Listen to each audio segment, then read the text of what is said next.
ಕಾಲತಶ್ಚ ಧೂತಾವತ್ ದೇವಾಯಣಂ ನತ್ವಾ ಸರ್ವದೋಷ ವಿವರ್ಜಿತಂ ಪರಿಪೂರ್ಣಂ ಗುರುಂಶ್ಚಾಂಗೀತಾರ್ಥಂ ವಕ್ಷ್ಯಾಮಿ ಲೇಷತ ಸಮಸ್ತ ಗುಣ ಸಂಪೂರ್ಣಂ ಸರ್ವದೋಷ ವಿವರ್ಜಿತಂ ನಾರಾಯಣಂ ನಮಸ್ಕೃತ್ಯ ಗೀತಾ ತಾತ್ಪರ್ಯಮುಚ್ಯತೆ.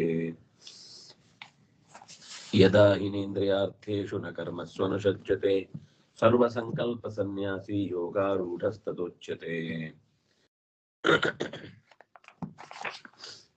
ಮನುಷ್ಯನ ಸಾಧನೆಯ ಮಾರ್ಗಕ್ಕೆ ಬೇಕಿರುವ ಪೀಠಿಕೆಯನ್ನ ಹಾಕಿಕೊಟ್ಟು ಯೋಗಾರೂಢನಾಗುವುದು ಅನ್ನುವ ಸಂಗತಿಗಳನ್ನ ಹೇಳ್ತಾ ಆಚಾರ್ಯರು ಎಲ್ಲ ಕರ್ಮಗಳನ್ನು ಕೂಡ ಭಗವಂತನಲ್ಲಿ ಒಪ್ಪಿಸಿ ಕಥಂ ನಾನು ಸಜ್ಜತೆ ಸರ್ವ ಸಂಕಲ್ಪ ಸನ್ಯಾಸಿ, ಹೇಗೆ ಅಂಟಿಕೊಳ್ಳುವುದಿಲ್ಲ ಎಲ್ಲ ಬಯಕೆಗಳನ್ನು ತೊರೆದವನು, ಆದ್ದರಿಂದ ಮೈ ಸರ್ವಾಣಿ ಕರ್ಮಾಣಿ ಅಂತ ಅದು ಕರ್ಮವನ್ನ ಸರ್ವರೀತ್ಯ ಅರ್ಪಿಸುವುದು ಅನ್ನೋದನ್ನ ಅವನು ಬಾಯಿ ಬಿಟ್ಟು ಹೇಳಿದ್ದಾನೆ. ಆದ್ರಿಂದ ಮದಧೀನಂ ಇದಂ ಜ್ಞಾತ್ವ ಮತ್ಸನ್ಯಾಸಿ ಇತಿ ಚೊಚ್ಯತೆ. ಸನ್ಯಾಸಿ ಅಂದ್ರೆ ಎಲ್ಲ ಬಿಟ್ಟು ಓಡುದು ಅಂತ ಅರ್ಥ ಅಲ್ಲ. ಅವನ ಹತ್ರ ಏನಿದ್ರು ಕೂಡ ಇದು ನನ್ನ ಅಧೀನ ಅಲ್ಲ, ಭಗವಂತನ ಅಧೀನ ಅಂತ ತಿಳಿದು ಆ ರೀತಿಯೇ ಬದುಕುವುದು ಅಂತ ಅರ್ಥ. ಸಾಮಾನ್ಯ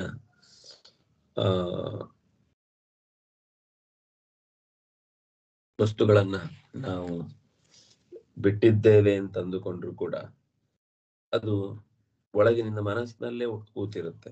ನನ್ನ ವಸ್ತು ಬಿಟ್ಟುಬಿಟ್ಟೆ, ಅದಿದ್ರೆ ಚೆನ್ನಾಗಿತ್ತು, ಆ ಕಾರು ಅದ್ಯಾವುದೋ ಒಂದು ಹಿಂದೆ ಇದ್ದ ಕಾರು, ಕೊಟ್ಟ ಕಾರು, ಯಾವುದೋ ಒಂದು ನೆನಪಿನಲ್ಲಿ ಅದನ್ನೊಂದು ಕೊಡಬಾರದಿತ್ತು ಅಂತ ಜೀವನ ಪೂರ್ತಿ ಕೊರಗ್ತಾ ಇರ್ತಾರೆ. ಅಥವಾ ಏನೋ ಒಂದು ಅದರ ಒಂದು ಗಾಢ ನೆನಪು ಅವ್ರನ್ನ ಮತ್ತೆ ಮತ್ತೆ ಕಾಡುವಾಗಲೆಲ್ಲ ಅದರ ಕಳೆದು ಹೋದದ್ರ ಬಗ್ಗೆನೋ ಅಥವಾ ಕೊಟ್ಟದ್ರ ಬಗ್ಗೆನೋ ವ್ಯಥೆಯನ್ನ ಪಡ್ತಾ ಇರ್ತಾನೆ. ಹಾಗೆ ಕೊಟ್ಟ ಮೇಲೂ ನನ್ನ ಅಧೀನದಲ್ಲಿ ಇಲ್ಲದೇ ಇದ್ರೂ ಅದು ನನ್ನ ಅಧೀನ ಇರಬೇಕಿತ್ತು ಅಂತ ಯೋಚಿಸಿದಾಗ್ಲೂ ಆ ಸಂಕಲ್ಪದ ಸನ್ಯಾಸದ ಸಂಕಲ್ಪ ಭಗ್ನಗೊಳ್ಳುತ್ತೆ. ಅದರಿಂದಾಗಿ ಬೇಕು ಅಂತ ಬಯಕೆ ಬಿಟ್ಟದ್ದು ಬಿಡುವುದು, ಬೇಕಿತ್ತು ಅಂತ ಕಳೆದು ಹೋದದ್ರ ಬಗ್ಗೆ ಮತ್ತೆ ತಂದುಕೊಂಡು ವ್ಯಥೆ ಪಡುವುದು, ಇದೆಲ್ಲ ಹೊರತುಪಡಿಸಿ ತನ್ನೊಳಗೆ ತಾನು ಭಗವಂತನನ್ನ ಕಂಡುಕೊಂಡಿದ್ದಾನೆ ಅಂತಂದ್ರೆ ಅವನಿಗೆ ಮನಸ್ಸು ಅಂತರ್ಮುಖವಾಗಿದೆ ಅಂತ ಅರ್ಥ. ತುಂಬಾ ಒಳ್ಳೆಯ ಸನ್ಯಾಸವನ್ನ ಬಹುಶಃ ಕೃಷ್ಣ ಇಲ್ಲಿ ಹೇಳಿದ್ದನ್ನ ಎಲ್ರೂ ಪಾಲಿಸ್ಲಿಕ್ಕಾಗುವಂಥದ್ದು. ಮದಧೀನಂತು ಎಲ್ಲವೂ ಕೂಡ ಮದಧೀನಂ ಇದಂ ಜ್ಞಾತ್ವ ಮತ್ಸನ್ಯಾಸಿ ಇತಿ ಚೋಚ್ಯತೆ. ಮದಧೀನಮಿದಂ ಜ್ಞಾತ್ವ, ಎಲ್ಲವೂ ಪರಮಾತ್ಮನ ಅಧೀನದಲ್ಲಿದೆ, ನನ್ನ ಅಧೀನದಲ್ಲಿ ಇಲ್ಲ ಅಂತ ತಾತ್ಪರ್ಯ. ಇದನ್ನ ತಿಳಿದು ಸನ್ಯಾಸಿ ಇತಿ ಮತ್ಸನ್ಯಾಸಿ ಇತಿ ಚೋಚ್ಯತೆ, ಅವನು ನನ್ನಲ್ಲಿ ಎಲ್ಲವನ್ನೂ ಸಮರ್ಪಿಸಿದ್ದಾನೆ, ನಿಜವಾದ ಸನ್ಯಾಸದ ಧರ್ಮದಲ್ಲಿದ್ದಾನೆ ಅಂತ ಅರ್ಥ ಆಗುತ್ತೆ.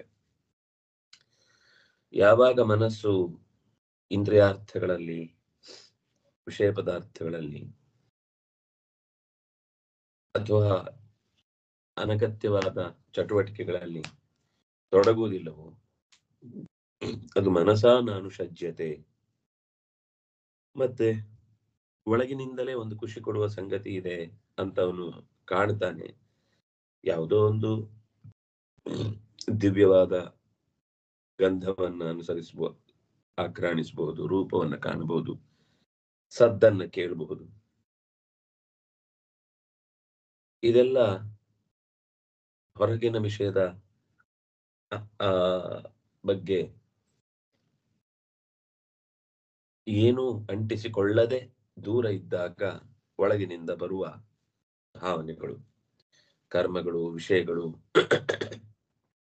ನಿರಂತರ ಅಂಟಿಸಿಕೊಳ್ಳದೆ ಇರುವವನಿಗೆ ಹಾಗಾದ್ರೆ ಹಿಂದೆ ಹೇಳಿದ ಹಾಗೆ ಧ್ಯಾನ, ಪ್ರವಚನ, ಅನುಷ್ಠಾನಾದಿಗಳಲ್ಲಿ ಇದೆಯಾ ಅಂದ್ರೆ ಅಲ್ಲೂ ಕೂಡ ಮೋಹ ಇಲ್ಲ. ಮೋಹ ಇದ್ರೆ ಅದು ಒಂದು ರೀತಿ ಅಪಾಯವೇ. ಮದಧೀನಂ ಅನ್ನೋದು ಎಚ್ಚರದಲ್ಲಿದ್ರೆ ಭಗವಂತನ ಸಂಘದಲ್ಲಿರ್ಬೇಕು. ಅದು ಅದು ಏನಾಗುತ್ತೆ, ಅಂಥ ಧ್ಯಾನ ನಾನ್ ಮಾಡ್ತೇನೆ ಅಂತ ಬಂತೋ, ಆ ಉಪನ್ಯಾಸ ನಾನೇ ಇಲ್ಲಿ ತನಕ ಫಸ್ಟ್ ಟೈಮ್ ಹೇಳಿದ್ದು ಅಂತನೋ, ನನ್ನ ಹಾಗೆ ಹೇಳಿದವರು ಯಾರು ಇಲ್ಲ ಅಂತನೋ, ಎಲ್ಲೋ ಒಂದು ಕಡೆ ಅದು ಒಳ್ಳೆ ಕೆಲಸಗಳೇ ನಮ್ಮನ್ನ ಇಷ್ಟು ಬಸ್ ಓಡಿಸಿದ್ದೇನೆ, ಇಷ್ಟು ತರದ ಜನರನ್ನ ತೀರ್ಥಯಾತ್ರೆಗೆ ಕರ್ಕೊಂಡು ಹೋಗಿದ್ದೇನೆ, ಇಷ್ಟು ಜನರನ್ನ ನಾನು ಅಂದ್ರೆ ಉಚಿತವಾಗಿ ಉಚಿತ ರೀತಿಯಲ್ಲಿ ಚಿಕಿತ್ಸೆಯನ್ನು ನೀಡಿದ್ದೇನೆ, ಅಥವಾ ಅವರಿಗೆ ಪ್ರತಿಯಾಗಿ ಏನು ದುಡ್ಡು ತೆಗೆದುಕೊಳ್ಳದೆ ಇಷ್ಟು ಜನರನ್ನ ಸುಟ್ಟಿದ್ದೇನೆ, ಅಂದ್ರೆ ಸ್ಮಶಾನದಲ್ಲಿ ಕೆಲಸ ಮಾಡೋದು ಅಂತ. ಯಾವ ಕೆಲಸದಲ್ಲಿದ್ರೂ ಅಹಂಕಾರ ಬರ್ಬೋದು. ಈ ಮುಕ್ತವಾಗಿ ಮಾಡುವುದಷ್ಟೇ ದೊಡ್ಡ ಕೆಲಸ ಅಲ್ಲ. ಆ ಮುಕ್ತವಾಗಿ ಮಾಡಿದ್ಮೇಲೆ ಮುಕ್ತವಾಗಿ ಮಾಡದೆ ಅನ್ನುವ ಯೋಚನೆ ಬಂದ್ರೂ ಕೂಡ ಅದು ನನ್ನ ಅಧೀನ ಅಂತ ಅಧಿಕಾರದ ವ್ಯಾಪ್ತಿಯೊಳಗೆ ಆ ಒಳ್ಳೆ ಕೆಲಸಗಳು ಬಂದಾಗ ಅನುಷಂಗ ಆಗ್ಬಿಡುತ್ತೆ. ಹಾಗಾಗಿ ಸರ್ವ ಸಂಕಲ್ಪ ಸನ್ಯಾಸಿ ಎಲ್ಲಾ ತರದ ನನಗೆ ಇದರಿಂದ ಇಂಥ ಫಲ ಸಿಗಲಿ, ನನಗೆ ಇದರಿಂದ ಹೆಸರು ಬರಲಿ, ನಾನಿಷ್ಟು ಮಾಡಿದ್ದೇನೆ ಅನ್ನುವ ಹಮ್ಮಾಗಲಿ ಬಿಮ್ಮಾಗಲಿ ಎಲ್ಲವನ್ನು ತ್ಯಾಗ ಮಾಡಿದ್ರೆ ಮಾತ್ರ ಸರ್ವ ಸಂಕಲ್ಪ ಸನ್ಯಾಸಿ. ಯಾಕಂದ್ರೆ ವಾಸ್ತವವಾಗಿ ಜ್ಞಾನಿಯಾಗಿದ್ರು ಇಂದ್ರಿಯಗಳ ಭೋಗದ ಸ್ಪರ್ಶ ಇದ್ದೇ ಇರುತ್ತೆ. ಆದ್ರೆ ಆ ಪ್ರತಿನಿತ್ಯ ಪ್ರತಿ ವ್ಯಕ್ತಿಯ ಅನಿವಾರ್ಯ ಕರ್ಮ ಅಂತ ಅನ್ನೋದೇನಿದೆ, ಅಲ್ಲಿ ನಾನ್ ಮಾಡ್ತೇನೆ ಅಂತ ಬಂದ್ರೆ ಅದೆಲ್ಲವೂ ಕೂಡ ದುರಂತದ ಕಡೆಗೆ ಹೇಳ್ಕೊಂಡು ಹೋಗುತ್ತೆ. ಹಾಗಾಗಿ ಕರ್ಮವೇ ಇಲ್ಲ ಅಂತ ಹೇಳುವವರಿಗೆ ಈ ಶ್ಲೋಕದ ಭಾವವೇ ಅರ್ಥ ಆಗ್ಲಿಲ್ಲ ಅಂತ ಗೊತ್ತಾಗತ್ತೆ. ಯಾಕಂದ್ರೆ ಬರೀ ಇಲ್ಲಿಗೆ ಮಾತ್ರ ನಕರ್ಮ ಸ್ವನುಷಜ್ಯತೆ ಅಂತ, ಉಳಿದ ವಿಷಯದಲ್ಲಿ ನಾವು ಭಗವಂತನ ಸಂಕಲ್ಪವನ್ನ ಮರೆತಿದ್ದೇವೆ ಅಂತಂದ್ರೆ, ನಾವು ಎಣಿಸಿದ ಬಿಟ್ಟು ಉಳಿದ ಎಲ್ಲಾ ಕಡೆಯಲ್ಲಿ ಕಾಮೇನ ಮೇ ಕಾಮ ಆಗಾತ್, ಅವನ ಇಚ್ಛೆಯಂತೆ ನನ್ನ ಇಚ್ಛೆ ಇರಲಿ ಅನ್ನೋದು ನಿಜವಾದ ಬಯಕೆ. ಆದ್ರೆ ನನ್ನ ಇಚ್ಛೆಯೇ ಭಗವಂತನ ಇಚ್ಛೆ ಆಗಲಿ ಅಂತ ಸ್ವಲ್ಪ ಅಧಿಕಾರದಿಂದ ನಾನು ಜ್ಞಾನಿ ಅಥವಾ ನಾನು ಮಾನಿ ಅಂತೆಲ್ಲ ತಲೆಯೊಳಗೆ ಬಂದು ಭಗವಂತನನ್ನ ಪಡೆಯುವುದಕ್ಕೆ ಪ್ರಸಂಗ ಬಂದ್ರೆ, ಪ್ರಯತ್ನ ಆದ್ರೆ, ಆಗ ಅದು ಮತ್ತೆ ಅವನನ್ನ ದೋಷಯುಕ್ತನನ್ನಾಗಿಯೇ ಅಪಾಯಕ್ಕೆ ಈಡು ಮಾಡುತ್ತೆ. ಯಾಕಂದ್ರೆ ಪ್ರತ್ಯಾಹಾರ ಅಂತ ಅನ್ನೋದು ವಿಷಯಗಳ ಸಂಪರ್ಕವನ್ನ ಕಳೆದುಕೊಳ್ಳುವುದು ಮಾತ್ರ ಅಲ್ಲ, ಯಾವುದು ಅನಿವಾರ್ಯವಾದ ವಿಷಯ ಸಂಪರ್ಕವನ್ನು ಮಾಡ್ತಾನೆ ಅದರಿಂದ ದೂರ ಇರುವುದು. ಅಪರೋಕ್ಷ ಜ್ಞಾನಿ ಆದ್ರೂ ಕೂಡ ಕೆಲವೊಂದು ಕ್ಷಣಕ್ಕೆ ಜಾರುವುದಿರುತ್ತೆ, ನಿರಂತರ ಇರುವುದಿಲ್ಲ, ಆದ್ರೆ ಅದು ಮತ್ತೆ ಸರಿ ಹೋಗುತ್ತೆ. ಅಪರೋಕ್ಷ ಜ್ಞಾನಿ ಆಗದವನು ಕೂಡ ಕೆಲವೊಂದು ಸಂದರ್ಭದಲ್ಲಿ ವಿಷಯ ಪದಾರ್ಥಗಳಿಂದ ದೂರ ಇದ್ದು ಆ ಸಾಧನೆಗೆ ಬೇಕಿರುವ ಹೆಚ್ಚಿನ ಗಟ್ಟಿತನವನ್ನು ಸಂಪಾದಿಸಬಹುದು. ಪ್ರತ್ಯಾಹಾರ ಅಂದ್ರೆ ಇಷ್ಟಪಟ್ಟು ಪ್ರಯತ್ನ ಇಟ್ಟು ವಸ್ತುಗಳಿಂದ, ವಿಷಯ ಪದಾರ್ಥಗಳ ಮೋಹದಿಂದ ಹೊರಕ್ಕೆ ಬರುವುದು. ಅಪರೋಕ್ಷ ಜ್ಞಾನ ಅಂದಾಗ ಅವನಿಗೆ ಭಗವಂತನ ಪ್ರಜ್ಞೆ ಬಂದದ್ರಿಂದ ಸ್ವತಃ ಆ ರೀತಿಯಾದ ಆಸಕ್ತಿಗಳಿಂದ ಅವನು ಹೊರಕ್ಕೆ ಬಂದಿರ್ತಾನೆ. ಯಾಕೆಂದ್ರೆ ಮನಸ್ಸಿಗೆ ಇದಕ್ಕಿಂತ ಉತ್ತಮವಾದ ಒಂದು ವಸ್ತು ಇದೆ ಅನ್ನೋದ್ರ ಬಗ್ಗೆ ಅವನಿಗೆ ಸ್ಪಷ್ಟವಾದ ಕಲ್ಪನೆ ಇದೆ. ಆದ್ರಿಂದ ಅದನ್ನು ಅವನು ಅನಾಯಾಸವಾಗಿ ಮೀರಿ ನಡೀತಾ ಹೋಗ್ತಾನೆ. ಹಾಗಾಗಿ ಯೋಗಾರೂಢ ಅನ್ನೋದು ಹೇಗೆ ಆಯಿತು ಅನ್ನೋದನ್ನ ಕೃಷ್ಣ ಇಲ್ಲಿ ಬಿಡಿಸಿ ಹೇಳಿದ ಹಾಗಾಯ್ತು. ಯಾವಾಗ ಮನಸ್ಸು ಅಥವಾ ಆತ್ಮ ಇಂದ್ರಿಯದ ಆಹಾರವೆನಿಸಿದ ವಿಷಯಗಳಲ್ಲಿ, ಶಬ್ದ ಸ್ಪರ್ಶಾದಿಗಳಲ್ಲಿ ಅನುಷಜ್ಯತೆ ಸೆಳೆಯಲ್ಪಡುವುದಿಲ್ಲವೋ, ಕರ್ಮಸು ಆಚರಣೆ ಮಾಡಬೇಕಾದ ಕರ್ಮಗಳಲ್ಲಿಯೂ ಕೂಡ ಅನುಷಜ್ಯತೆ ನಾನು ನನ್ನದು ಅನ್ನುವ ಭಾವದಿಂದ ಸಿಲುಕುವುದಿಲ್ಲವೋ, ತದಾ ಆಗ ಸರ್ವಸಂಕಲ್ಪ ಸನ್ಯಾಸಿ ಎಲ್ಲ ನಿಶ್ಚಯ ಅಂದ್ರೆ ಹೀಗಾಗ್ಬೇಕು ಅಂತನ್ನುವ ಸಂಕಲ್ಪಗಳ ಅಥವಾ ಇದು ಬೇಕಿತ್ತು ಅನ್ನುವ ಬಯಕೆಗಳ ಎಲ್ಲ ಮುಖಗಳನ್ನು ಭಗವಂತನಲ್ಲಿ ಅರ್ಪಿಸಿ ಹಾಯಾಗಿ ಸಾಧಕ ಯೋಗಾರೂಢ ಯೋಗದ ಶಿಖರವನ್ನ ಏರ್ತಾನೆ. ಅವನ ಪರೋಕ್ಷ ಜ್ಞಾನಿ ಅಂತ ಅನ್ನಿಸಿಕೊಳ್ತಾನೆ, ಉಚ್ಚತೆ ಹೇಳಲ್ಪಡ್ತಾನೆ. ಇದು ಜ್ಞಾನಿಗಳ ವ್ಯವಸ್ಥೆಯಲ್ಲಿ ಅತ್ಯಂತ ಪ್ರಸಿದ್ಧವಾದ ಮಾತಲ್ವೇ ಅಂತ ಇಷ್ಟು ಮಾತು ಬಂತು. ಮುಂದೆ ಉದ್ಧರೇದಾತ್ಮನಾತ್ಮಾನಂ ಅವಸಾದಯೇದಾತ್ಮೈವ ಹ್ಯಾತ್ಮನು ಬಂಧುರಾತ್ಮೈವ ರಿಪುರಾತ್ಮನ ಗೀತೆ ಅಂತ ಬಂದ್ಮೇಲೆ ಸಾಮಾನ್ಯ ಇದರ ಉಪನ್ಯಾಸದಲ್ಲಿ ಈ ವಿಷಯ ಮುಟ್ಲೇಬೇಕು ಅನ್ನುವ ರೀತಿಯಲ್ಲಿ ನಾವು ನೋಡ್ತಾ ಇದ್ದೇವೆ. ಬಂಧುರಾತ್ಮ ಆತ್ಮನಸ್ತಸ್ಯ ಏನಾತ್ಮೈವ ಆತ್ಮನಾಜಿತ ಅನಾತ್ಮನಸ್ತು ಶತ್ರುತ್ವೇ ವರ್ತೇತಾತ್ಮೈವ ಶತ್ರುವತ್. ಆತ್ಮನನ್ನು ಆತ್ಮದಿಂದಲೇ ಉದ್ಧರಿಸಬೇಕು. ಆತ್ಮನನ್ನು ಕೆಳಗೆ ತಳ್ಳುವುದು ಕೂಡ ಆತ್ಮನೇ. ಆತ್ಮನಿಗೆ ಬಂಧುವು ಆತ್ಮನೇ, ಶತ್ರುವು ಆತ್ಮನೇ. ಅಂಥ ಆತ್ಮನಿಗೆ ಭಗವಂತನೇ ಆತ್ಮಬಂಧು. ಯಾರು ಗೆದ್ದಿದ್ದಾನೋ ಅವನು ಪರಮಾತ್ಮನ ಸಹಾಯದಿಂದಲೇನೆ ಇಂದ್ರಿಯಗಳನ್ನು, ಮನಸ್ಸನ್ನು, ಜೀವವನ್ನು ಗೆದ್ದಿದ್ದಾನೆ ಅಂತಾಗುತ್ತೆ. ಯಾರು ಪರಮಾತ್ಮನನ್ನ ಮೆಚ್ಚಿಸಿಲ್ಲವೋ ಅವನಿಗೆ ಅವನ ಶರೀರವೇ, ಅವನ ಮನಸ್ಸೇ, ಅವನ ಆತ್ಮವೇ ಅಥವಾ ಅವನ ಮನಸ್ಸೇ ಸೋತು ಹೋದಾಗ ಅದೇ ಅವನಿಗೆ ಶತ್ರುವಾಗಿ ಕೆಲಸ ಮಾಡುತ್ತದೆ. ಹೇಗೆ ಅಂದ್ರೆ ರಿಪುರಾತ್ಮನ ಜನ್ಮತಃ ವೈರಿ, ಏನು ಮಾಡಿಲ್ಲ, ಹುಟ್ಟುವಾಗ್ಲೇ ಶತ್ರುವಿನಂತೆ ಹುಟ್ಟುತ್ತಾನೆ. ಏನೋ ಹಿಂದಿದ್ ಬಾಕಿ ಇರುತ್ತೆ, ಅವ್ರನ್ನ ನೋಡಿದ್ರೆ ಎಲ್ಲ ಆಗಲ್ಲ, ಕೇಳಿದ್ರೆ ಆಗಲ್ಲ, ಮಾತಾಡಿಸಿದ್ರೆ ಆಗಲ್ಲ, ಏನ್ ಮಾಡಿದ್ರು ತಪ್ಪು, ಏನ್ ಮಾಡಿದ್ರು ಆಕ್ಷೇಪ ಅಂತ ಒಂದು ನಾವು ಅವ್ರಿಗೆ ಆಗಿರ್ತೇವೆ ಅಥವಾ ಅವ್ರು ನಮ್ಗೆ ಆಗಿರ್ತಾರೆ. ಒಟ್ಟು ಯಾರಿಗೋ ಇಬ್ಬರಿಗೂ ಕನೆಕ್ಷನ್ ಇದ್ದಾಗ ಮಾತ್ರ, ಇಲ್ಲದೆ ಸುಮ್ನೆ ಯಾರ ಹತ್ರನೂ ಕೂಡ ನಮಗೆ ತೀವ್ರವಾದ ಪೈಪೋಟಿ, ವೈರಿತನ ಹುಟ್ಟೋದು ಸಾಧ್ಯವೇ ಇಲ್ಲ. ಇದು ಈ ಎರಡು ಪದ್ಯಗಳ ಬಗ್ಗೆ ಮಾತು. ಆಚಾರ್ಯರು ಇದಕ್ಕೆ ಏನು ಹೇಳ್ತಾರೆ ಅನ್ನೋದನ್ನ ನಾವು ನೋಡ್ಬೇಕಾದ್ದು.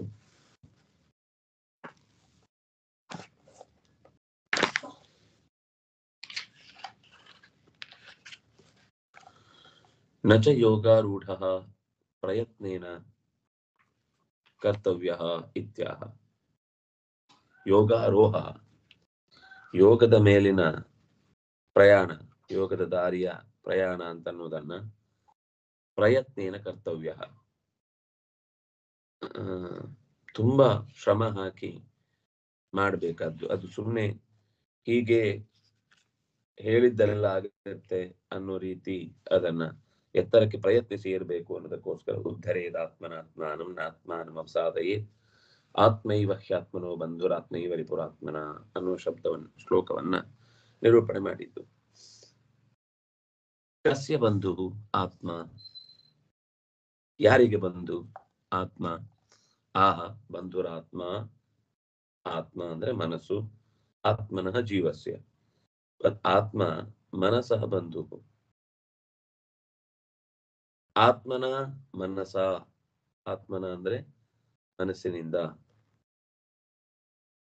ಆತ್ಮಾನಂ ಜೀವಂ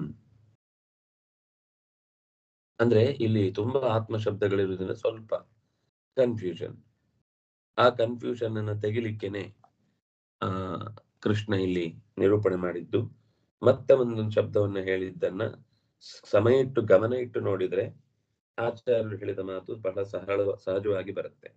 ಆತ್ಮನಃ ಜೀವಸ್ಯ ಉದ್ಧರೇತ್ ಆತ್ಮನ ಆತ್ಮಾನಂ, ಮನಸ್ಸಿನಿಂದ ಆತ್ಮಾನಂ ಆ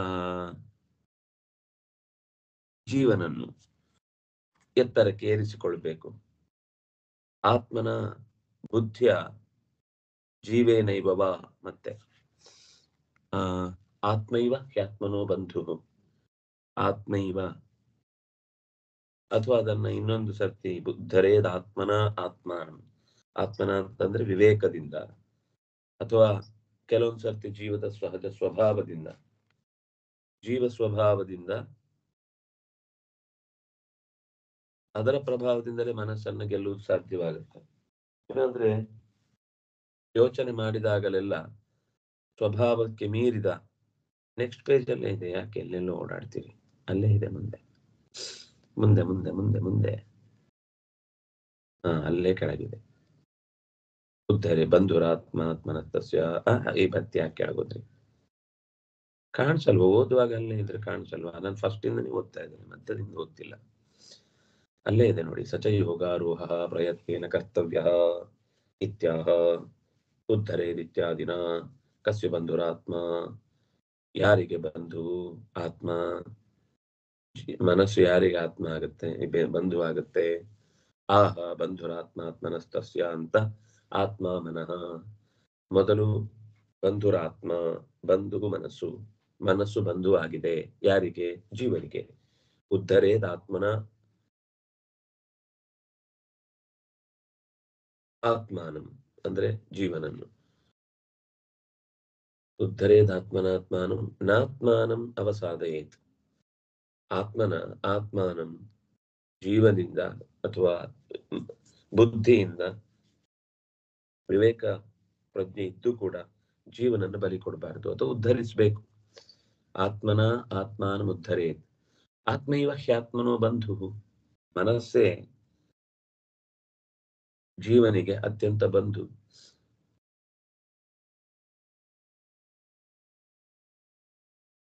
ಆತ್ಮೈವ ಆತ್ಮನ ಬುದ್ಧಿಯ ಜೀವೇನೈವ ಸಹಿ ಬುದ್ಧಿಯ ವಿಜಯತಿ. ಬುದ್ಧಿ ವಿವೇಕ ಇದ್ದಾಗಲೇ,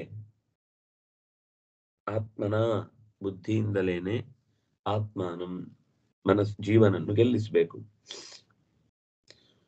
ಬುದ್ಧಿಯಿಂದ ಕೆಲವೊಂದು ಸರ್ತಿ ಸ್ವಭಾವ ಪ್ರಬಲವಾದಾಗ ಜೀವನಿಂದ, ಅದಕ್ಕೆ ಎರಡೂ ಹೇಳಿದ್ರು. ಬುದ್ಧಿಯ ಜೀವೇನೈವ, ಕೆಲವೊಮ್ಮೆ ಬುದ್ಧಿಯು ಕೈ ಕೊಟ್ಟಾಗ ಒಳಗಿನಿಂದ ಕೆಲಸ ಆಗ್ಬೇಕು ಅನ್ನೋದು ಗಾಢವಾಗಿ ಅಂತರಂಗದ ಕರೆಗೆ ಓಗೊಟ್ಟಾಗ ಮನಸ್ಸದ ಅಥವಾ ಬುದ್ಧಿಯನ್ನು ಕೂಡ ಬುದ್ಧಿನ ಕನ್ಸಲ್ಟ್ ಮಾಡದೆ ಕ್ರಿಯೆಯಲ್ಲಿ ಹೆಚ್ಚು ಗಮನ ಇಟ್ಟು ಅಲ್ಲಿಗೆ ಓಡತ್ತೆ. ಕೇವಲ ಎಲ್ಲದಕ್ಕೂ ಮನಸ್ಸೇ ಕಾರಣ. ಮನಃ ಪರಂ ಕಾರಣಮಾಮನಂತಿ ಮನೇವ ಮನುಷ್ಯಾಣಂ ಕಾರಣಂ ಬಂಧ ವಿಮುಕ್ಷಯೋ ಉದ್ಧರೇನ್ ಮನಸಾ ಜೀವಂ ನ ಜೀವಂ ಅವಸಾದಯೇತ್. ನೋಡಿ ಎಷ್ಟು ಆಚಾರ್ಯರು ಕೊಟ್ಟ ಸಂಗತಿ.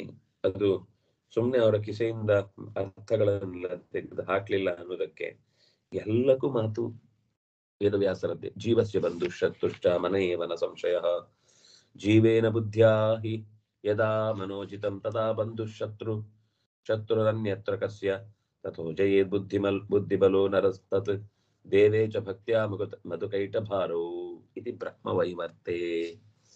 ಬ್ರಹ್ಮವೈವರ್ತ ಪುರಾಣದ ಮಾತನ್ನ ಎತ್ತಿಕೊಂಡು ಹೇಳ್ತಾ ಇದ್ದಾರೆ. ಮನಃ ಅಂದ್ರೆ ಮೊದಲಿದ್ದು ಪರಂ ಕಾರಣಂ, ನಮ್ಮ ಎಲ್ಲ ಜೀವನದ ಆಗು ಹೋಗುಗಳಿಗೆ ಕಾರಣನಾಗಿದ್ದು ಮನಸ್ಸು. ಮನೆಯವ ಮನುಷ್ಯನ, ಮನಸ್ಸೇ ಮನುಷ್ಯರಿಗೆ ಬಂಧ ಮೋಕ್ಷಯೋ ಕಾರಣಂ, ಬಂಧ ಸಿಕ್ಕಿ ಹಾಕಿಕೊಳ್ಳುವುದು, ಮೋಕ್ಷ ಬಿಡುಗಡೆ. ಉದ್ಧರೇನ್ ಮನಸ ಜೀವಂ ಉದ್ಧರೇದಾತ್ಮನ ಆತ್ಮಾನಂ ನಾತ್ಮಾನಂ ಅವಸ್ಥಾದೆ. ಜೀವನನ್ನ ಬೀಳಿಸಕೂಡದು.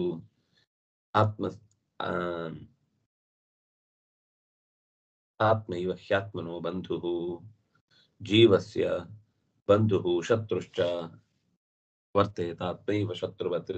ಅಥವಾ ಅಲ್ಲಿ ಬಂದದ್ದು ಉದರೇತಾತ್ಮನಾತ್ಮಾನಂ ನಾತ್ಮಾನೋ ಸಾಧೇತ ಆತ್ಮೈವ ರಿಪುರಾತ್ಮವತ್ ಅಂತ ಅಲ್ಲಿ ಬಂತು. ಅದನ್ನೇ ಶತ್ರು ಅನ್ನುವ ಶಬ್ದದಿಂದ ಹೇಳಿದ್ರು. ಅದನ್ನೇ ಮತ್ತೆ ಬಿಡಿಸಿ ಮುಂದೆ ಹೇಳಿದ್ರು, ಮನೇವನ ಸಂಶಯ, ಮನಸ್ಸೇ ಬಂಧು ಆಗತ್ತೆ ಶತ್ರುವಾಗತ್ತೆ. ಜೀವೇನ ಬುದ್ಧಿಯ ನಾರಾಯಣ ಬಂಧುರಾತ್ಮಾತ್ಮನಸ್ತಸ್ಯ, ಆತ್ಮ ಆತ್ಮನಃ ಬಂಧು.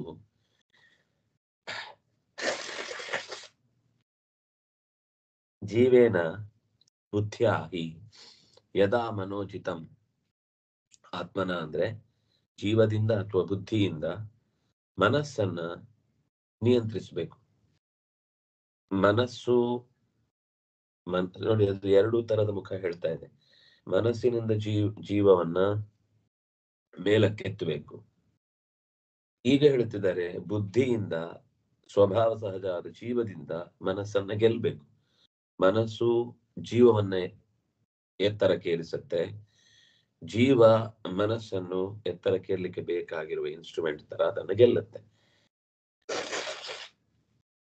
ಆದ್ರಿಂದ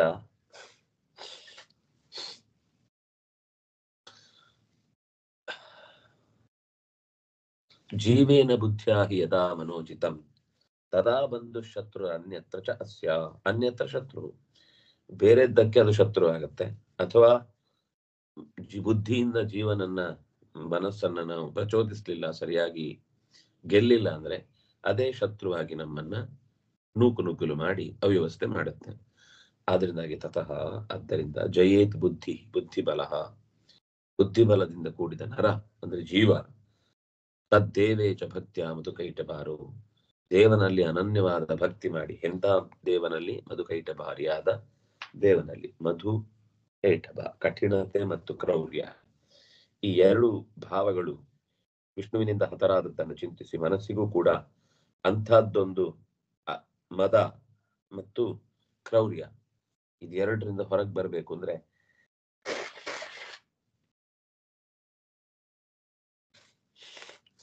ಈ ಕ್ರೌರ್ಯ ಕೋಪದ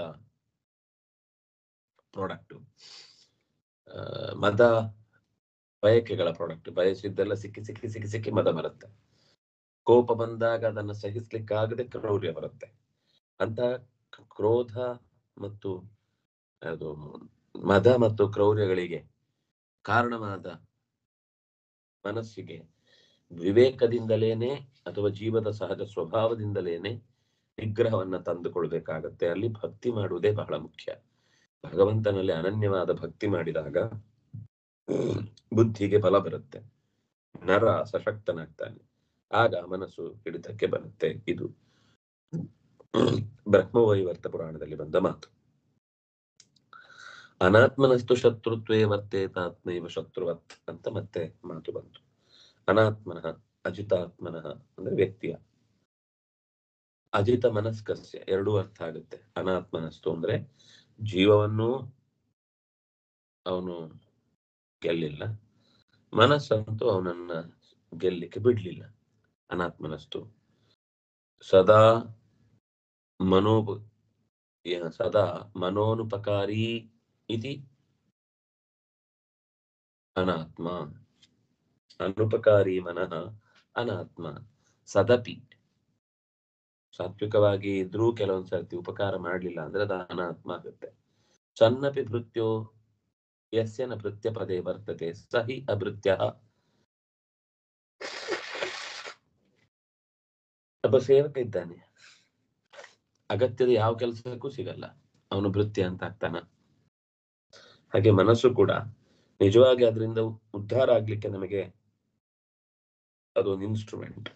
ಸರಿಯಾದ ರೀತಿಯಲ್ಲಿ ಕೆಲಸ ಮಾಡ್ಲಿಕ್ಕೆ ಶುರು ಮಾಡಿದ್ರೆ ಅದು ಮುಟ್ಟುವ ಗುರಿಯನ್ನ ನಾವು ಯೋಚಿಸುವುದಕ್ಕೂ ಸುಲಭವಿಲ್ಲ. ಅಂತಹ ಶಕ್ತಿಯನ್ನ ಉದಾಹರಣೆ ಕೊಟ್ಟು ಹೇಳಿದ್ರು. ಭೃತ್ಯನೊಬ್ಬ ತನ್ನ ಭೃತ್ಯನ ಸ್ಥಾನದ ಕರ್ತವ್ಯವನ್ನ ನಿರ್ವಹಣೆ ಮಾಡದ ಇದ್ರೆ ತನ್ನಪಿ ಅವನಿದ್ರೂ ಕೂಡ ಭೃತ್ಯ ಅಲ್ಲ ಅಂತ ಆಗತ್ತೆ. ತಸ್ಯ ಆತ್ಮ ಮನಃ ಏವ ಶತ್ರುವತ್ ಶತ್ರುತ್ವೇ ವರ್ತತೆ. ಒಬ್ಬ ಸಾಧಕನ ಮನಸ್ಸೇ ಶತ್ರುವಿನಂತೆ, ಶತ್ರುತ್ವೇ ಅವನ ಹಗೆತನಕ್ಕೆ ಕಾರಣವಾಗಿ ನಿಲ್ಲುತ್ತೆ. ಹಾಗಾಗಿ ಆತ್ಮನನ್ನು ಗೆಲ್ಲದ ಮನುಷ್ಯನಿಗೆ, ಮನಸ್ಸನ್ನ ಗೆಲ್ಲದವನಿಗೆ ಮನಸ್ಸು ಒಂದು ವೇಳೆ ಹತ್ರ ಇದ್ರೂ ಕೂಡ ಅದು ಉಪಯೋಗ ಆಗಲ್ಲ. ಆದ್ರಿಂದಾಗಿ ಅವನ ಅನಾತ್ಮ, ಅವನು ಕೆಲಸದಾಳು ಇದ್ದೂ ಕೂಡ ದಣಿಗೋಸ್ಕರ ದಣಿಯದೇ ಇದ್ರೆ ಅವನು ಆಳು ಅಂತ ಅನಿಸಿಕೊಳ್ಳುವುದಿಲ್ಲ. ಅಭೃತ್ಯ ಅಂತಾನೆ ಅವನನ್ನ ತಿರಸ್ಕಾರ ಮಾಡ್ತಾರೆ. ಹಾಗೆ ಮನಸ್ಸೇ ಶತ್ರುವಿನಂತೆಯೂ ಹೌದು, ಹಗೆತನವನ್ನು ಸಾಧಿಸುವುದು ಹೌದು. ಬಹಳ ಜಾಗ್ರತೆಯಿಂದ ಮನಸ್ಸಿನ ಮೇಲೆ ಹಿಡಿತವನ್ನ ಸಾಧಿಸಬೇಕು ಅನ್ನುವ ಮಾತನ್ನ ಹೇಳಿದ್ರು. ಇಲ್ಲಿ ತಾತ್ಪರ್ಯದ ಮಾತು ಇನ್ನು ಸ್ವಲ್ಪ ಕೆಳಗೆ ಹೋದರೆ, ವಾ ಆತ್ಮಾನಂ ಪರಮಾತ್ಮನ, ಇದು ಅಲ್ವಾ,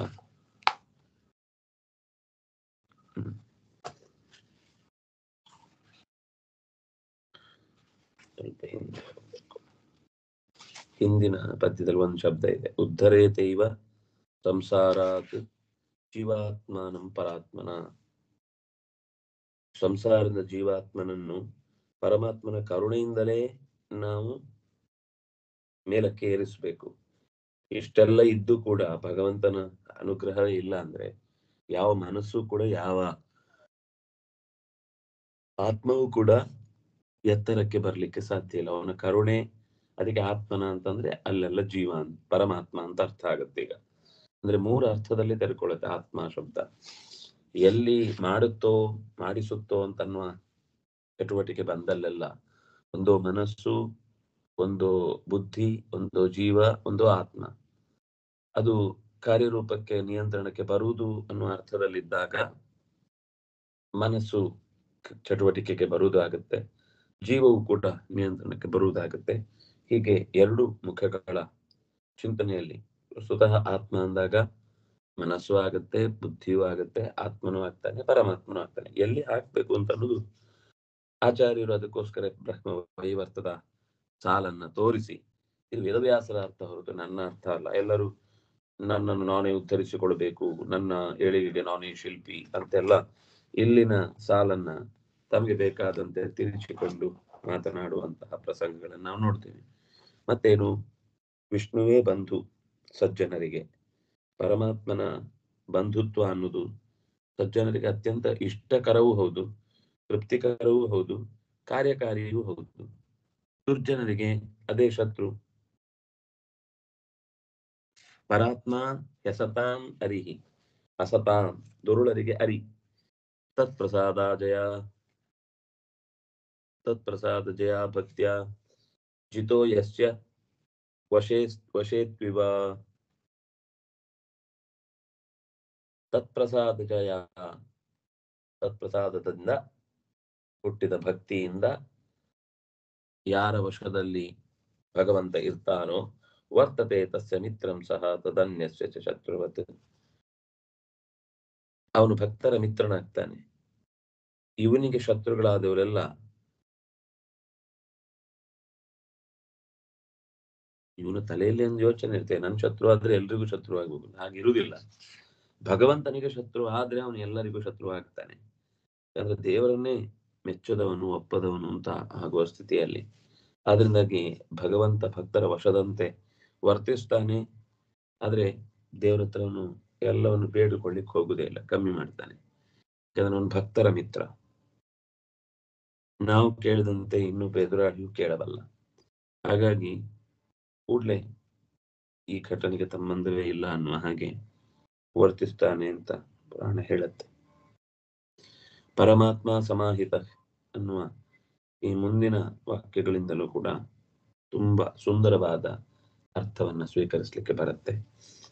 ನಮ್ಗೀಗ ನೋಡ್ಬೇಕಾದದ್ದು ಆತ್ಮ ಶಬ್ದದ ಅರ್ಥ ಸ್ಥೂಲ ದೇಹ ಅಂತ ಒಂದಿದೆ. ಆತ್ಮ ಅಂದ್ರೆ ದೇಹದ ಮಧ್ಯಭಾಗ ಅಂತ ಒಂದು ಅರ್ಥ ಇದೆ. ಆತ್ಮ ಅಂದ್ರೆ ಹೃದಯ, ಆತ್ಮ ಅಂದ್ರೆ ಮನಸ್ಸು, ಆತ್ಮ ಅಂದ್ರೆ ಬುದ್ಧಿ, ಆತ್ಮ ಅಂದ್ರೆ ಜೀವ, ಆತ್ಮ ಅಂದ್ರೆ ನಾನೇ ಅಂತ ಆ ಶಬ್ದಕ್ಕರ್ಥ ಇನ್ನೊಂದು.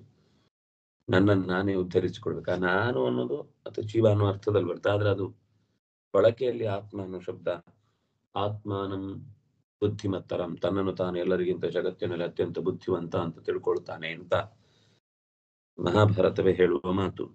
ಅಲ್ಲಿ ನಾನು ಇನ್ನು ಆತ್ಮ ಶಬ್ದಕ್ಕೆ ಶಿವ ಅಂತ ಅರ್ಥ ಇದೆ, ಮುಖ್ಯ ಪ್ರಾಣ ಅಂತ ಅರ್ಥ ಇದೆ.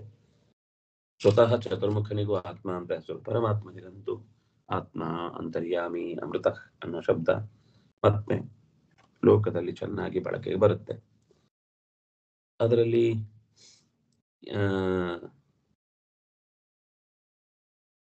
ಯಾವ ಅರ್ಥ ತಗೊಳ್ಬೇಕು, ಆತ್ಮೈವ ಹ್ಯಾತ್ಮನೋ ಬಂಧುವು ಅನ್ನೋದಕ್ಕೆ ಆಚಾರ್ಯರು ಬಹಳ ಜಾಣತನದಿಂದ ಅದೇ ಅರ್ಥ ಬರುವ, ಅದೇ ಶಬ್ದಗಳಿಗೆ ವ್ಯಾಖ್ಯಾನ ಇರುವ ಆಚಾರ್ಯರು ಆದಷ್ಟು ಮೌನ, ಅನಿವಾರ್ಯದಲ್ಲಿ ಮಾತಾಡ್ತಾರೆ. ಅದಕ್ಕೆ ಶ್ಲೋಕ ಕೊಟ್ಟ ಮೇಲೆ ಆಚಾರ್ಯರ ಆರಂಭದ ಸಾಲುಗಳು ತೀರಾ ಆತ್ಮನಃ, ಜೀವನನ್ನು, ಜೀವನಿಂದ, ಜೀವನಿಗೋಸ್ಕರ ಅಂತ ಏನದರ ವಿಭಕ್ತಿ ಇದೆಯೋ ಅದನ್ನು ಹಾಕಿ ಅದರಿಂದ ನಾವು ಹೇಗೆ ಉಪಾಸನೆ ಮುಂದುವರಿಸಬೇಕು ಅಂತ ಗೊತ್ತಾಗಕ್ಕೆ ಬೇಕಿರುವ ಶಕ್ತಿಯನ್ನು ತುಂಬುತ್ತಾರೆ.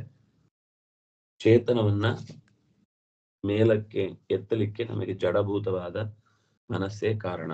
ಅದು ಪ್ರಚೋದಕ ಶಕ್ತಿ ಆದ್ರಿಂದಾಗಿ ಒಳಗೆ ಹೋಗ್ಬೇಕು ಅಂತ ಇರುತ್ತೆ. ಹೇಗೆ ಹೋಗುದು, ಎಲ್ಲಿ ಹೋಗುದು ಅಂತ ಏನು ಗೊತ್ತಿಲ್ಲದೆ ಇರುವ ಸ್ಥಿತಿಯಲ್ಲಿ ನೀವೇ ಅಹಂಕಾರ, ಬುದ್ಧಿ, ಈ ಎಲ್ಲ ನಮ್ಮ ಮಾನಸಿಕ ಪ್ರಭೇದಗಳ ನಿಯಾಮಕ ಶಕ್ತಿಗಳಿಂದ ನಮ್ಮನ್ನು ಗೆಲ್ಲಿಸು ಅಂತ ದೇವತೆಗಳನ್ನೇ ನಾವು ಪ್ರಾರ್ಥಿಸಿದ ಹಾಗೆಯೂ ಹೌದು.